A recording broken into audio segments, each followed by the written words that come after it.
Dios te bendiga. Este es tu hermano en Cristo y amigo, el evangelista Pedrito Nieves de PDJ Podcast de Propiedad de Jehová.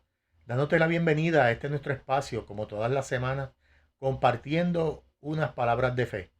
Estamos ya en la quinta de 24 semanas que vamos a estar compartiendo temas sobre el libro de Apocalipsis.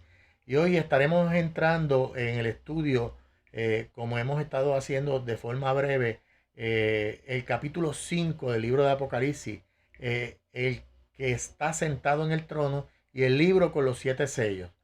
Pero antes de continuar, quiero comenzar pidiéndole disculpas a aquellos hermanos y amigos de Facebook, perdón, que estuvieron haciendo la promoción, recibiendo la promoción repetidamente.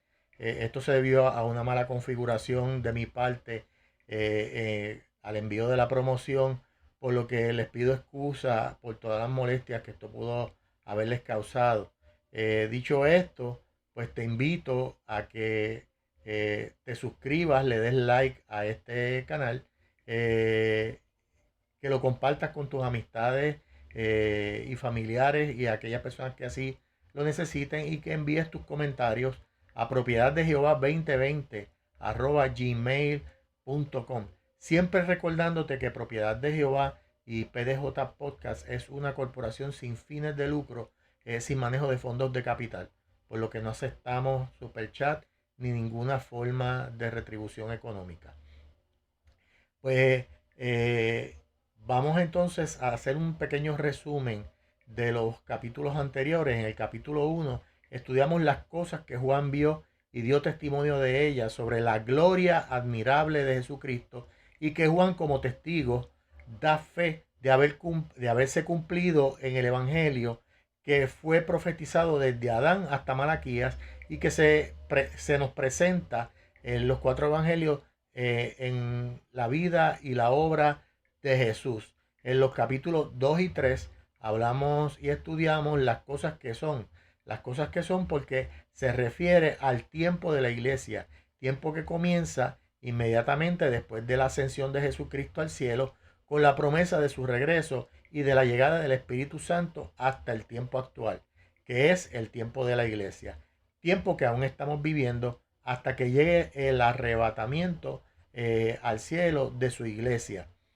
Estamos en estos 2 capítulos, el 2 y el 3, además revelan los problemas de la iglesia y los consejos a la iglesia a fin de que esté preparada para recibir a Cristo. Vimos en el capítulo 4 las cosas que serán después de esta, es decir, las cosas que sucederán luego que la iglesia, arrebatada por los ángeles, que vendrán con Cristo, y la iglesia que se encuentre con él, y que la iglesia se encuentre con él en los aires para ser trasladada a los cielos, como lo testifica la primera carta del apóstol Pablo a los tesalonicenses, en los capítulos 4, de los versos 13 al 18, los cuales leímos en el estudio pasado del capítulo 4.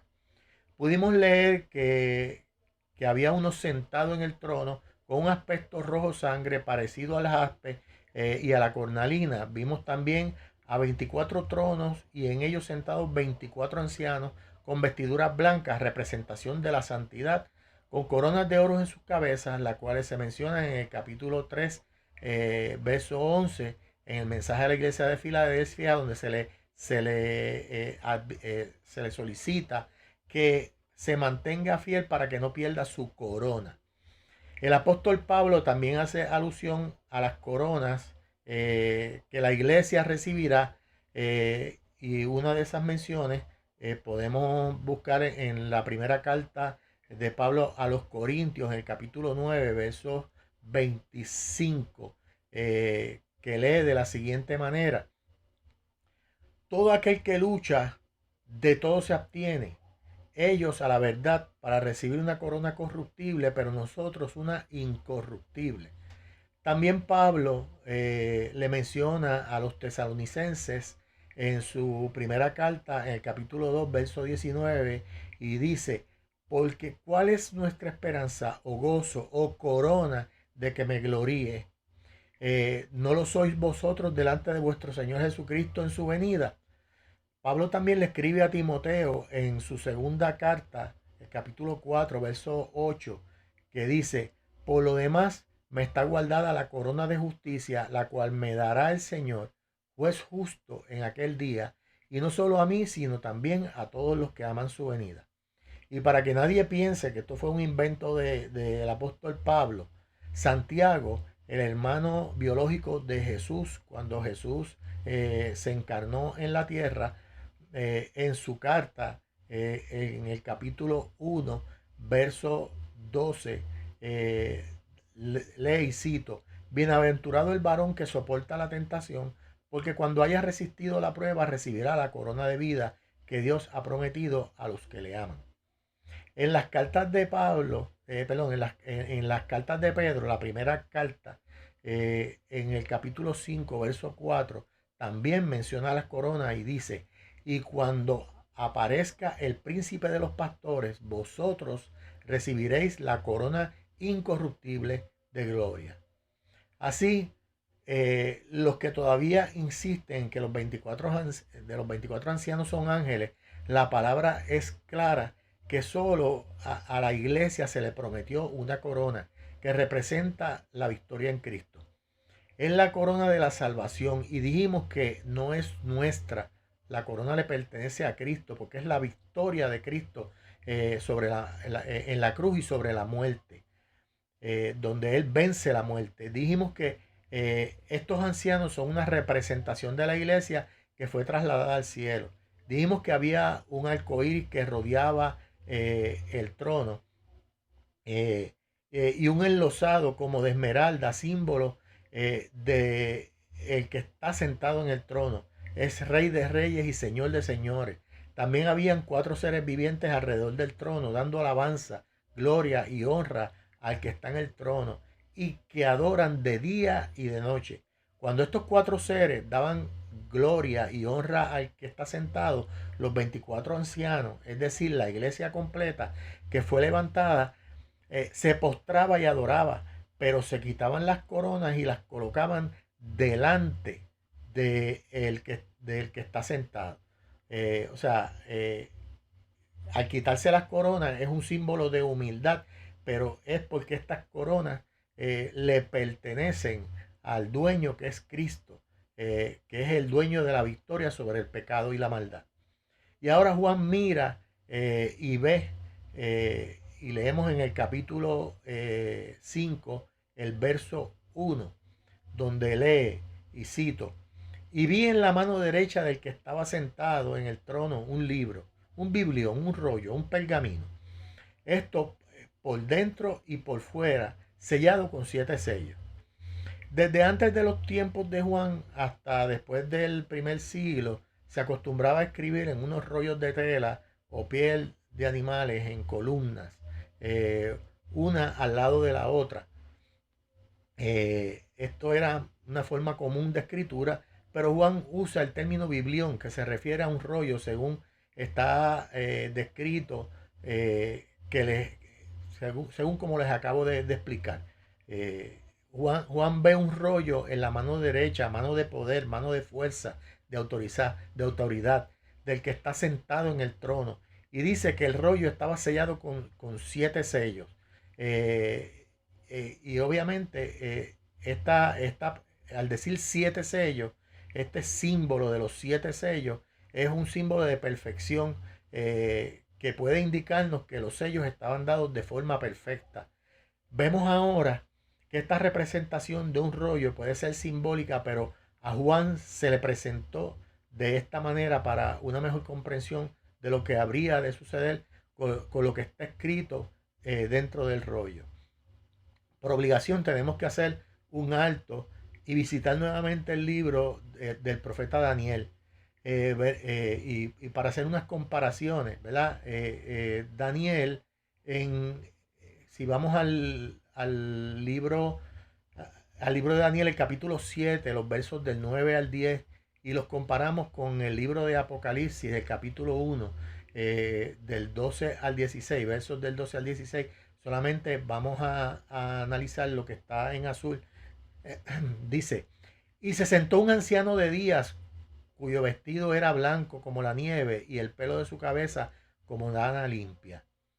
Vamos al libro de Apocalipsis, el capítulo 1, y lo que está en azul dice, y en medio de los 7 candeleros, a uno semejante al Hijo de Hombre.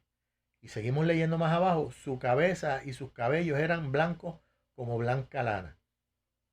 Continuamos con la comparación con Daniel, y vamos ahora a mirar en el capítulo 10, los versos del 5 al 6 de Daniel, y seguimos en el capítulo 1 de Apocalipsis, los versos del 12 al 16. Yo le puse unos números para referirnos a cada comparación. Cuando vamos al libro de Daniel, dice, y miré y he aquí un varón, y vamos entonces al libro de Apocalipsis y vemos donde está el cero, dice, y en medio de los 7 candeleros, a uno semejante al Hijo del Hombre. Él está describiendo que había una figura allí que tenía una apariencia de un hombre. Vamos a Daniel nuevamente y dice, vestido de lino y ceñidos sus lomos de oro y de ufaz. De oro de ufaz.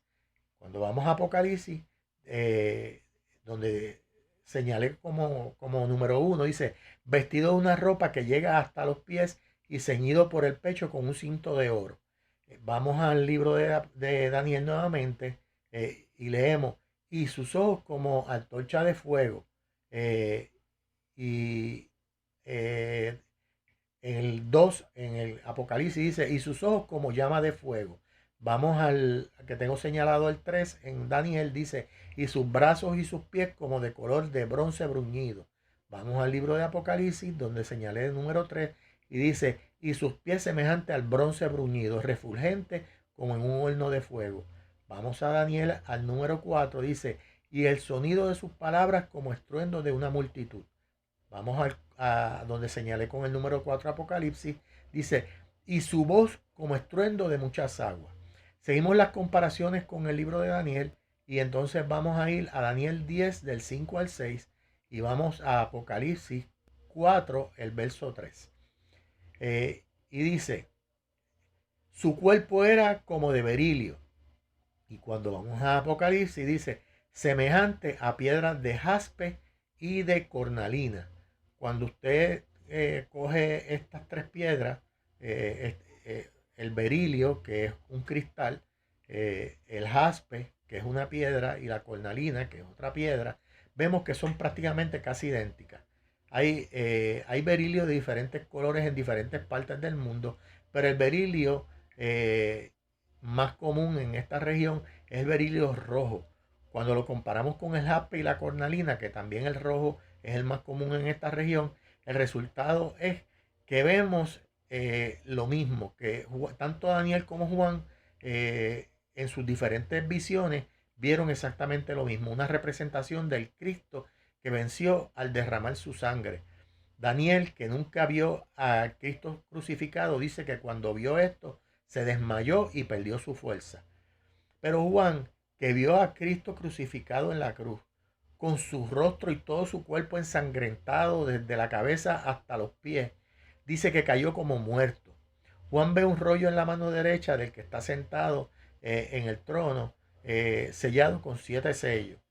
Tenemos que volver al libro de Daniel, y vamos a ver, ¿verdad? Aquí, antes de eso, pues quiero que vean esta comparación, ¿verdad? De lo que pudo haber visto Juan y Daniel con las piedras preciosas que ellos narran. Pero vamos a hacer una comparación adicional entre el libro de Daniel y el libro de Juan. Daniel, entre todas las cosas que narra, hay cosas que están fuera de su total comprensión y entendimiento. Así que el ángel le ordena sellarla. Leemos en Daniel capítulo 12, verso 4, y dice, pero tú, Daniel, cierra las palabras y sella el libro hasta el tiempo del fin. Daniel le dice, es que no entiendo, y pregunta cuándo ocurrirá esto, y el ángel le responde. Leemos en el capítulo 12 de Daniel, los versos del 8 al 9, dice, y yo oí, mas no entendí, y dije, Señor mío, ¿cuál será el fin de estas cosas? Él respondió, anda Daniel, pues estas palabras están cerradas y selladas hasta el tiempo de fin. Así que el libro, el biblión, el rollo, está sellado en la mano derecha del que está sentado en el trono y tiene 7 sellos y está escrito por detrás y por delante todo el rollo. Y continuamos en los versos 2 y 3, que leen de la siguiente manera, 2 y 3 del capítulo 5 de Apocalipsis. Y vi a un ángel fuerte que pregonaba a gran voz, un ángel que hablaba con autoridad. Cuando se habla un ángel fuerte, pues es un ángel que tiene mucha autoridad. ¿Quién es digno de abrir el libro y desatar sus sellos? Y seguimos en el verso 3. Y ninguno, ni en el cielo, ni en la tierra, ni debajo de la tierra, podía abrir el libro ni aún mirarlo.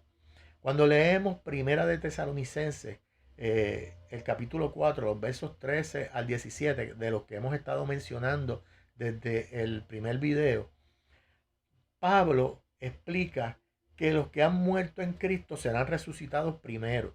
Luego los que hayan quedado vivos en Cristo serán levantados, arrebatados en el aire, junto con los que durmieron, para encontrarnos en las nubes con Cristo y estar con Él para siempre. Así que preguntaron y buscaron en el cielo entre los salvos que vinieron de la sepultura, ¿quién era digno? Y no hallaron a nadie. Buscaron entre los que fueron arrebatados vivos y no hallaron a nadie. Buscaron en la tierra entre los vivos a ver si hallaban a alguien digno y no hallaron a nadie. Buscaron entre los muertos que no fueron levantados, que no fueron raptados, y nadie podía abrir el libro ni podía mirar e indagar lo que contenía el libro. Leemos entonces el verso 4 que dice de la siguiente manera. Dice, y lloraba yo mucho porque no se había hallado a ninguno digno de abrir el libro, ni de leerlo, ni de mirarlo. Existen muchas razones por las que Juan podía estar llorando. Una de estas razones es que Juan sabía lo que era el sufrimiento. Juan había presenciado cuando era apenas un jovencito, un niño, el martirio de Jesús, su sufrimiento, su pasión, verlo ensangrentado de pie a cabeza, su muerte. También presenció su resurrección. Juan vivió persecución y martirio por Cristo prácticamente toda su vida desde ese momento. Conocía el dolor de haber sido hervido en aceite, y hay que imaginarse lo doloroso de la sanación de sus quemaduras estando preso, no en las mejores condiciones ni las más salubres condiciones. Juan sabía lo que significaba la búsqueda de la santidad, y si no había nadie digno, ni en el cielo, ni en la tierra, ni debajo de la tierra, es decir, no había nadie digno en toda la creación, entonces era para llorar amargamente. Esto nos recuerda y nos hace pensar en nuestra salvación seriamente. No podemos tomar este pasaje a la ligera. Nosotros ninguno es digno delante del Señor. Vemos a diario tanta arrogancia de gente que cree que son grandes delante de Dios, grandes maestros, grandes profetas, grandes evangelistas, grandes pastores, grandes ministros, grandes músicos, y todo lo basan en base a un yo personal. Jesús mismo nos invita a reflexionar cuando hablaba de Juan el Bautista y decía, ¿a quién crees que vinieron a ver? ¿A una caña sacudida por el viento? ¿A un profeta? Sí, a un profeta, y más que profeta. Pero en el cielo el más pequeño de todos ellos es más grande que Juan. Este versículo 4 de Apocalipsis nos recuerda que debemos dejar a un lado nuestros egoísmos, nuestra soberbia, nuestra prepotencia, nuestra arrogancia, nuestra vanagloria. Dejar la búsqueda de nuestros caprichos personales y alardes de que somos algo fabuloso en el Señor, pues ni nuestra manera de hablar, ni nuestra sabiduría humana, ni nuestra ciencia, ni nuestro hablar en lenguas, ni nuestras predicaciones son nada delante de Dios si son solo nuestras y no movidas por el Espíritu Santo de Dios. Antes, todo lo que hacemos, todo lo que decimos y todo lo que opera en nuestras vidas tiene que ir acompañado dando la gloria, la honra, honor y alabanza al que dio su vida por ti y por mí aún sin merecerlo. Tenemos que reconocer que su palabra dice que ni siquiera podemos decir a Dios Señor si no es por el Espíritu. Lo cual quiere decir que todo lo que decimos y hacemos para Él tiene que ir lleno del amor de Dios, de humildad y en acción de gracia y ruego, pidiendo el favor del Espíritu Santo y dando la gloria a Cristo en todo momento. Y vemos entonces el verso 5 que lee de la siguiente manera. Y uno de los ancianos me dijo, no llores, he aquí que el león de la tribu de Judá, la raíz de David, ha vencido para abrir el libro y desatar sus 7 sellos. Cuando Jacob le profetizó a las 12 tribus de Israel, y en especial a la tribu de Judá, en Génesis 49, capítulo 49, verso 9, así lo llamó, cachorro de león Judá, que representa fuerza, poder, firmeza. Ahora uno de los ancianos consuela a Juan. Recordemos que los ancianos representan la iglesia. El que estos ancianos estén en sus tronos alrededor del que está sentado en el trono, que está en medio, es símbolo de unidad de la iglesia, de unidad de la iglesia en Cristo.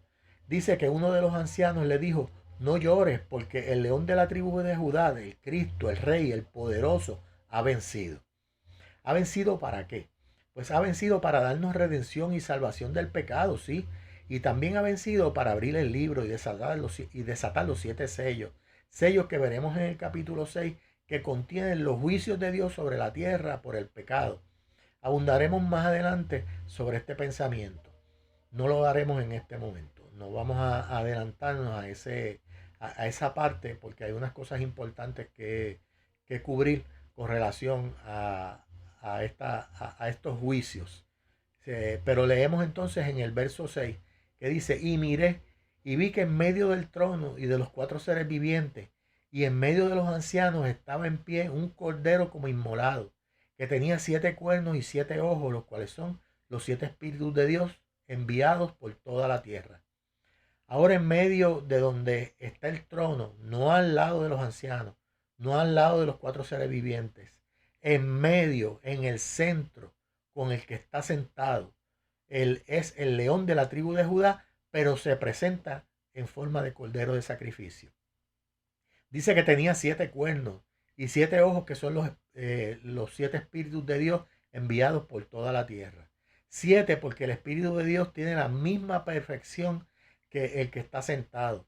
Los cuernos son reinos, pero el 7 porque su reino es perfecto y Él es el Rey de Reyes perfecto. Los 7 ojos, 7 de perfección.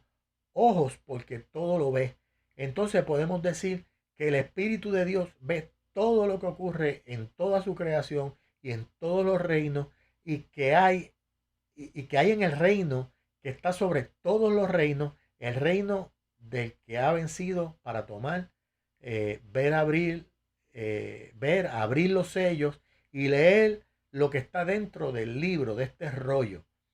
Esto nos recuerda la carta de Pablo a los Colosenses en el capítulo 1, los versos del 15 al 17, que leen de la siguiente manera. Él es la imagen de Dios invisible, el primogénito de toda la creación, porque en Él fueron creadas todas las cosas, las que hay en los cielos y las que hay en la tierra, visibles e invisibles, sean tronos, sean dominios, sean principados, sean potestades, todo fue creado por Él, por medio de Él y para Él, y Él es antes de todas las cosas, y todas las cosas en Él subsisten. El Hijo, el Cordero inmolado, es la misma imagen del Dios invisible. Y leemos el verso 7, que dice de la siguiente manera. Y vino y tomó el libro de la mano derecha del que estaba sentado en el trono. El Cordero puede tomar el libro. Lo toma de la mano derecha, de la mano de poder, de la mano de fuerza, porque Él es digno de tomar el libro y de abrir sus sellos y de leerlo. Y el verso 8 continúa. Y cuando hubo tomado el libro, los 4 seres vivientes y los 24 ancianos se postraron delante del Cordero. Todos tenían arpas y copas de oro llenas de incienso, que son las oraciones de los santos. Dice que cuando tomó el libro, los 4 seres vivientes y toda la iglesia se postró ante el Cordero con arpas en las manos. Eh, y es que Dios es un Dios musical, a Dios le encanta la música. En el cielo siempre hubo música, pero ahora la iglesia formaba parte de ese gran conjunto musical celestial, y a los que se le dio lo que se conoce como un quizara, que quiere decir lira cítara. Las liras cítaras se podían tocar con los dedos, se podían tocar con unas varitas que tenían las puntas de cuero, o se podían tocar con un arco que tenía una línea de pelo de crin de caballo, para que pudiera alar la cuerda y emitir los sonidos cuando éstas se sonaran. Bien parecido a lo que es hoy un violín, una viola o un cello. Dice que también tenían copas de oro, símbolos de pureza, llenas de incienso. Y ese incienso son las oraciones de los que están en la tierra, que no fueron levantados, pero que han confesado a Cristo durante ese proceso. Esto porque la iglesia ya fue arrebatada. Por lo tanto, los que no fueron arrebatados, pero que creyeron en Cristo posterior a ese levantamiento, pues esas oraciones son recibidas en el cielo. Y leemos el verso 9, que lee de la siguiente manera. Dice, y cantaban un nuevo cántico diciendo, digno eres de tomar el libro y de abrir sus sellos, porque tú fuiste inmolado y con tu sangre nos has redimido para Dios de todo linaje y lengua y pueblo y nación. Cuando dice nuevo, debemos entender que se refiere a un cántico novedoso, porque nos está dando la letra. Pero hay que estudiar con detenimiento la letra de este cántico, pues dice, eres digno de tomar el libro y abrir sus sellos, porque tú fuiste inmolado, tú hiciste el sacrificio, tú venciste, tú obedeciste. Lo que viene ahora reafirma que ha ocurrido un levantamiento, un rapto, un traslado de la iglesia hacia el cielo. Dice, y con tu sangre nos has redimido para Dios. Los 24 ancianos no son ángeles. Los ángeles no necesitan ser redimidos. Cristo no dio su vida por los ángeles, sino por toda la humanidad. Así que estos 24 ancianos son la representación de la iglesia, que adora al Cordero por haber vencido y haber redimido a su iglesia. Si los juicios de Dios que contiene el libro sellado comienzan con la última semana de Daniel, y la iglesia está frente al trono adorando, y la segunda venida de Cristo la narra luego de la gran tribulación, entonces el rapto y la segunda venida de Cristo son dos cosas distintas. En el rapto, Cristo levanta los que han muerto en Cristo, unidos a Cristo y en obediencia a Cristo y en unidad de iglesia, y que han sido levantados también aquellos que sirvieron a Cristo, se convirtieron a Cristo, y que quedaban vivos y que eran fieles a Cristo. Y la segunda venida de Cristo ocurre luego de las bodas del Cordero de las bodas del Cordero con la iglesia, tema que vamos a discutir en los capítulos más adelante. No lo vamos a abordar ahora, pero cabe mencionarlo, que la segunda venida de Cristo es un evento diferente que ocurrirá a finales de la gran tribulación, donde entonces Cristo viene con su iglesia a reinar sobre la nueva tierra. Y lo vemos como lo menciona en el verso 10 de este capítulo 5, donde dice el verso 10, y nos ha hecho para nuestro Dios reyes y sacerdotes, y reinaremos sobre la tierra. Lo que quiere decir que ahora podemos diferenciar la iglesia de los ángeles, pero también podemos diferenciar el traslado de la iglesia hacia el cielo versus el regreso de Cristo a la tierra con su iglesia a reinar luego de las bodas del Cordero. ¿Por qué podemos diferenciar a los ángeles de la iglesia? Pues leamos el verso 11 y dice, y miré y oí la voz de muchos ángeles alrededor del trono. Menciona a los ángeles aparte, y de los seres vivientes aparte, que son ángeles, pero son un tipo de ángeles particular, y de los ancianos, lo que quiere decir que los ancianos y los ángeles no son lo mismo, y su número eran millones de millones. Lo que veía Juan era una visión extraordinaria. al que está sentado en el trono y al Cordero, las antorchas del Espíritu de Dios alrededor del trono, 4 seres vivientes adorando alrededor del trono y las antorchas, alrededor de toda esa estampa, toda la iglesia levantada, adorando, y alrededor de la iglesia millones de ángeles adorando también al Cordero. Es una estampa maravillosa, preciosa, que nos brinda el apóstol Juan en esta visión. Y como dice Pablo en su carta a los filipenses, en el capítulo 2, los versos del 9 al 11, y cito: por lo cual Dios también lo exaltó hasta lo sumo y le dio un nombre que es sobre todo nombre, para que en el nombre de Jesús se doble toda rodilla de los que están en el cielo y en la tierra y debajo de la tierra, y toda lengua confiese que Jesucristo es el Señor, para gloria de Dios Padre. Millones de ángeles. Vamos a leer el verso 12, que entonces dice, millones de ángeles que decían a gran voz: el Cordero que fue inmolado es digno de tomar el poder, la riqueza, la sabiduría, la fortaleza, la honra, la gloria y la alabanza. Definitivamente este capítulo 5 es mi preferido, es mi favorito. Verme con toda esta alabanza alrededor y yo alabando a Cristo de día y de noche todos los días de mi vida. Cuando dice que decían a gran voz, es que decían gritando fuerte, contundente. Cuenten conmigo para que vean el número 7 reflejado en esta adoración, que es una adoración celestial que ocurre a lo que está en el cielo, a lo que es digno. Dice: el Cordero que fue inmolado es digno de tomar: 1, el poder; 2, la riqueza; 3, la sabiduría; 4, la fortaleza; 5, la honra; 6, la gloria; y 7, la alabanza. 7 alabanzas, señal de que toda la alabanza en el cielo, que es para Él, y que es para el Padre, es perfecta. Para el Padre invisible, el Hijo que es digno, y el Espíritu Santo que tiene presencia en todo lo divino. Cuando se trata de alabanzas en el cielo, veré a esa Trinidad, veremos el número 7 representado, símbolo de perfección, por lo que esto es una adoración perfecta.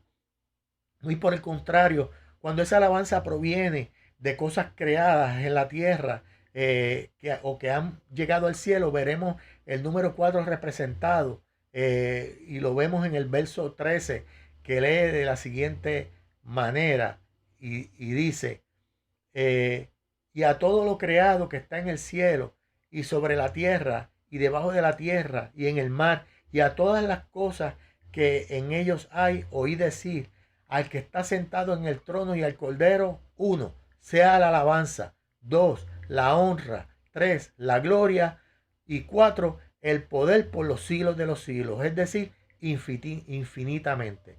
Y cerramos el capítulo con el verso 14, leyendo: los 4 seres vivientes decían amén, y los 24 ancianos se postraron sobre sus rostros y adoraron al que vive por los siglos de los siglos. Recordemos que cuando los 4 seres vivientes hacen cualquier acto de adoración, en este caso el así sea, el amén, la iglesia se postra sobre sus rostros, que es señal de total humillación, y adora siempre echando al frente sus coronas, adorando al que vive eternamente por los siglos de los siglos, en señal de que la victoria es de Él por siempre y por toda la eternidad. Amados hermanos y amigos que me están escuchando en este video, a Dios le gusta que lo adoremos y lo alabemos en todo momento. A Él le gusta que mantengamos una comunión constante con su presencia, y aunque cualquier pensamiento o palabra que podamos producir, Él ya la conoce. Le gusta que le hables, que le cuentes, que le consultes, y que tus decisiones estén regidas en obediencia por la palabra de Dios, que es la Biblia. Le gusta y le agrada que nuestro primer pensamiento de la mañana cuando nos levantemos sea adorarlo a Él, que durante el día nuestros pensamientos sean de Él, que antes de irnos a dormir nuestro último pensamiento sea de Él, y Él también nos acompañará durante el sueño. La semana entrante vamos a estar viendo el capítulo 6, que básicamente vamos ahora a tocar la apertura de los sellos que muestran los juicios de Dios por el pecado. ¿Y qué significa esto? Pues no te lo pierdas para que así puedas enterarte de qué significa estos sellos que están atados a ese rollo.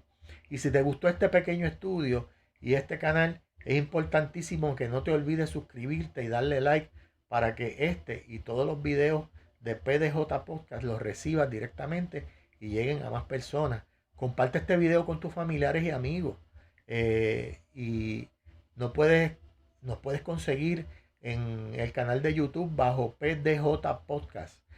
Puedes enviarnos tus comentarios a propiedaddejehová2020@gmail.com o escribirnos en el chat de este canal.